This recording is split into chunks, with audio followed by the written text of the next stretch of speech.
Ray, you built the largest hedge fund in the world, Bridgewater, and you're also, in your new career, also an author. You've written a number of New York Times best-selling books. In one of your recent books, you talked about 5 forces that are affecting the global economy. So can you succinctly tell us how these forces are going to move the economy forward the next couple of years or so, adversely or positively? Adversely, I'm a fear, but positively, potentially. As a global macro investor for the last 50 years, my job has been to bet on what is going to happen globally, macro.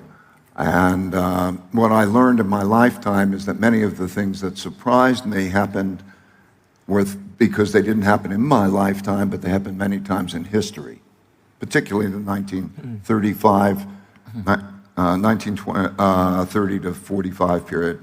So these 5 forces have always interacted, and I think everything that we're going to talk about today will be related to those 5 forces, and they interact. And those 5 forces, of course, are the debt, money, interest rate, economy force. The second is the internal order or disorder force. In other words, the internal conflicts that we are having today and the debts that we are having today are the largest since the 1930 to 45 period. And also you go back in history and you've seen enormous amounts of those. They have implications. The third great force, of course, is the international geopolitical force. 2 great powers that are rival powers.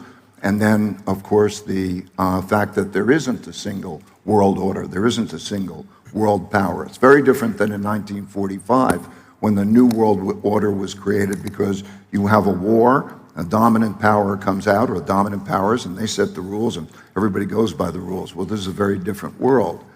And so those 3 forces, I wanted to examine those over the last 500 years, because to think about rises and declines of reserve currencies, rises and declines of empires, and so on, I needed to get the perspective of that. And I discovered that the other 2 great big forces were acts of nature, which droughts, floods, and pandemics have killed more people than wars, and are certainly a dominant force at this time. And then the 5th great force has always been man's inventiveness and technologies. So we have these 5 forces interacting. So everything that we're going to talk about will be related to each one of those. And I think if we step back and we put each one of those in a historic perspective, say, how are their degrees of influence compared to those in history? The largest wealth gaps since the 1930 to 45 period, populism and so on.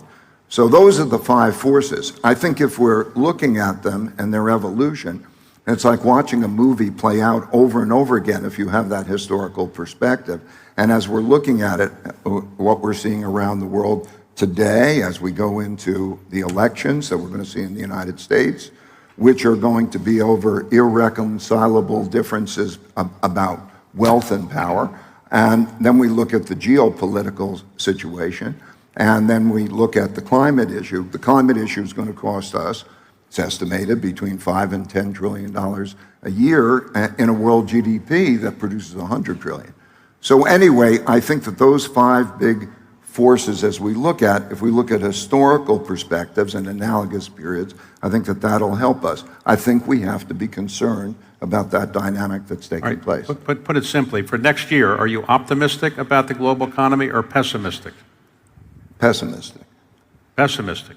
Pessimistic about look, you have a political, you have a monetary, you have a conflict type of environment. At the same time, you have the greatest inventiveness. We talk about this fabulous technology development that has so much potential to produce wonderful things, and then it could be a problem. So if you take the time horizon, the monetary policies that we're going to see and so on will have greater effects on the world. And you look at the world gaps, so it's difficult to be optimistic on that. And I think that now the real issue, I think, is how we deal with each other. Okay. Okay, if we, it was said earlier very well, you know, peace. If we can keep a peace, if we can have a healthy, competitive environment without having a war with each other, we will be in good shape. We will make adaptations.